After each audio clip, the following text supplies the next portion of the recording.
Hello friends, ಎಲ್ಲರಿಗೂ ನಮಸ್ಕಾರ. ಲಕ್ಷ್ಮೀ ಪಾಕಶಾಲೆ ಕಾರ್ಯಕ್ರಮಕ್ಕೆ ಸ್ವಾಗತ. ಇವತ್ತಿನ ದಿನ ನಾನು ಸಂಜೆ ಸ್ನ್ಯಾಕ್ಸ್ ಟೈಮಲ್ಲಿ ನಾವು ಈ ಮೈಸೂರು ಮಂಡಕ್ಕಿ ಮಾಡ್ಕೊಳ್ಳೋದು ಯಾವ ಥರ ಅಂತ ತೋರಿಸ್ಕೊಡ್ತಾ ಇದ್ದೀನಿ. ತುಂಬ ಚೆನ್ನಾಗಿರುತ್ತೆ ಈವ್ನಿಂಗ್ ಟೈಮ್ನಲ್ಲಿ ಈ ಥರ ತಿನ್ನೋದಕ್ಕೆ. ಖಂಡಿತ ನೀವು ಕೂಡ ಟ್ರೈ ಮಾಡಿ ಅಂತ ಹೇಳ್ತಾ ಬನ್ನಿ, ಹಾಗಿದ್ರೆ ಇದನ್ನು ಮಾಡೋದು ಯಾವ ಥರ ಅಂತ ನೋಡೋಣ. ಮೊದಲನೇದಾಗಿ ಗ್ಯಾಸ್ ಆನ್ ಮಾಡ್ಕೊಂಬಿಟ್ಟು ಒಂದು ಪಾತ್ರೆ ಇಟ್ಕೊಳ್ಳಿ. ಪಾತ್ರೆ ಬಿಸಿ ಆದ ನಂತರ ಎಣ್ಣೆ ಹಾಕ್ಕೊಳ್ಳೋಣ. ಎಣ್ಣೆ ಚೆನ್ನಾಗಿ ಬಿಸಿ ಆದ ನಂತರ ಒಂದು ಸ್ವಲ್ಪ ಜೀರಿಗೆ ಮತ್ತು ಸಾಸಿವೆ ಹಾಕ್ಕೊಳ್ಳೋಣ.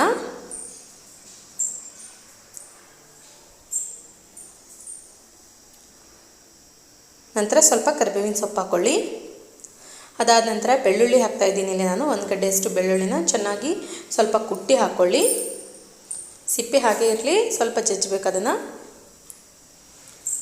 ಬೆಳ್ಳುಳ್ಳಿ ಸ್ವಲ್ಪ ಕಲರ್ ಚೇಂಜ್ ಆಗಲಿ. ಬೆಳ್ಳುಳ್ಳಿ ಕಲರ್ ಚೇಂಜ್ ಆದ ನಂತರ ಇದಕ್ಕೆ ಇವಾಗ ಕಟ್ ಮಾಡಿದಂತಹ ಹಸಿಮೆಣಸಿನ್ಕಾಯಿ ಹಾಕ್ಕೊಳ್ಳೋಣ. ಇದನ್ನು ಅಷ್ಟೇ ಚೆನ್ನಾಗಿ ಸ್ವಲ್ಪ ಫ್ರೈ ಮಾಡ್ಕೊಳ್ಬೇಕು. ನಂತರ ಹೆಚ್ಚಿದಂತಹ ಈರುಳ್ಳಿ ಹಾಕ್ಕೊಳ್ಳಿ.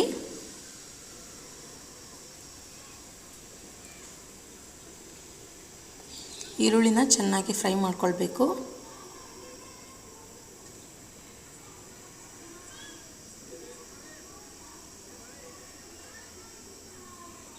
ಓಕೆ, ನೋಡಿ ಚೆನ್ನಾಗಿ ಥರ ಫ್ರೈ ಮಾಡ್ಕೊಂಡ ನಂತರ ಇದಕ್ಕೆ ಇವಾಗ ನಾವು ಸ್ವಲ್ಪ ಕಲರ್ ಚೇಂಜ್ ಆಗಲಿ ಈರುಳ್ಳಿದು.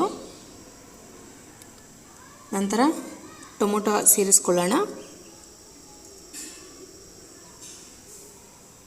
ಇದನ್ನ ಇವಾಗ ಒಂದ್ಸಲ ಚೆನ್ನಾಗಿ ಥರ ಮಿಕ್ಸ್ ಮಾಡ್ಕೊಳ್ಬೇಕು. ಅದಾದ ನಂತರ ಸ್ವಲ್ಪ ಅರಿಶಿನ ಪುಡಿ ಹಾಕ್ಕೊಳ್ಳಿ. ನಂತರ ರುಚಿಗೆ ತಕ್ಕಷ್ಟು ಉಪ್ಪು ಹಾಕ್ಕೊಳ್ಳೋಣ. ಚೆನ್ನಾಗಿ ಒಂದು ಸಲ ಇದನ್ನು ಫ್ರೈ ಮಾಡ್ಕೊಳ್ಬೇಕು.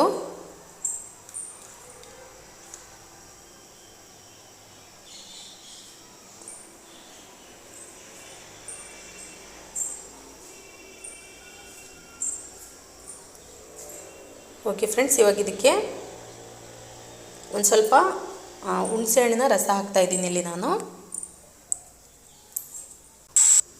ಚೆನ್ನಾಗಿ ಒಂದು ಸಲ ಇದನ್ನು ಮಿಕ್ಸ್ ಮಾಡ್ಕೊಳ್ಳಿ.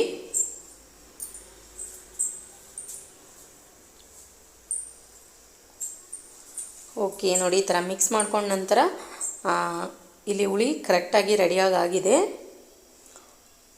ಇದಕ್ಕಿವಾಗ ನಾವು ಮಂಡಕ್ಕಿ ಸೇರಿಸ್ಕೊಳ್ಳೋಣ. ಮಂಡಾಳು, ನಮ್ಮ ಕಡೆ ಇದಕ್ಕೆ ಮಂಡಾಳೆ ಅಂತ ಅನ್ನೋದು ಗಂಗಾವತಿ ಸೈಡು. ಕೆಲವೊಂದು ಊರ ಕಡೆ ಗದಗ ಸೈಡೆಲ್ಲ ಚುರುಮುರಿ ಅಂತಾರೆ. ನಿಮ್ಮ ಭಾಷೆನಲ್ಲಿ ಏನಂತೀರ ಮಂಡಕ್ಕಿನ ಇದಕ್ಕೆ ಸೇರಿಸ್ಕೊಂಡ್ಬಿಟ್ಟು ಚೆನ್ನಾಗಿ ಮಿಕ್ಸ್ ಮಾಡ್ಕೊಳ್ಳಿ.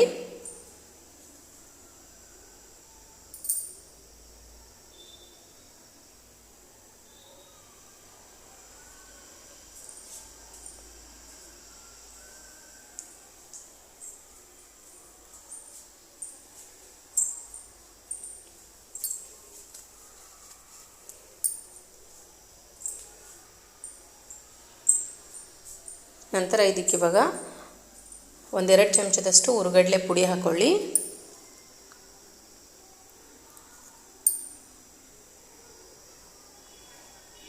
ಹುರ್ಗಡ್ಲೆ ಪುಡಿ ಹಾಕ್ಕೊಂಡ್ಬಿಟ್ಟು ಚೆನ್ನಾಗಿ ಮಿಕ್ಸ್ ಮಾಡ್ಕೊಂಡ್ಬಿಟ್ಟು ನಂತರ ಕೊನೆಯದಾಗಿ ಸ್ವಲ್ಪ ಕೊತ್ತಂಬರಿ ಸೊಪ್ಪು ಹಾಕ್ಕೊಳ್ಳಿ. ಕ್ಲೀನಾಗಿ ವಾಶ್ ಮಾಡಿ ಕಟ್ ಮಾಡ್ಕೊಂಡ್ಬಿಟ್ಟು.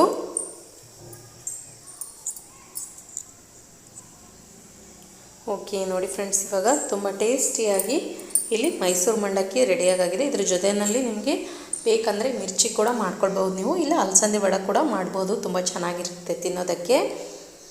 ಓಕೆ, ನೋಡಿದ್ರಲ್ಲ ಯಾವ ರೀತಿಯಾಗಿ ನಾವು ತುಂಬ ಸಿಂಪಲ್ಲಾಗಿ ಟೇಸ್ಟಿಯಾಗಿ ಈವ್ನಿಂಗ್ ಟೈಮ್ನಲ್ಲಿ ಸ್ನ್ಯಾಕ್ಸ್ ರೆಡಿ ಮಾಡ್ಕೊಳ್ಳೋದಂತ ನಾವು ಮಾಡಿರೋ ಈ ರೆಸಿಪಿ ನಿಮಗೆ ಇಷ್ಟ ಆಗಿದ್ದರೆ ಪ್ಲೀಸ್ ಲೈಕ್ ಮಾಡಿ, ಶೇರ್ ಮಾಡಿ, ಕಮೆಂಟ್ ಮಾಡಿ.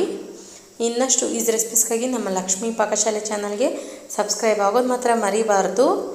ಮತ್ತೆ ಒಂದು ಇಂಟ್ರೆಸ್ಟಿಂಗ್ ರೆಸಿಪಿಯೊಂದಿಗೆ ಬರ್ತೀನಿ ಮುಂದಿನ ಸಂಚಿಕೆಯಲ್ಲಿ. Keep watching. Thank you. Bye.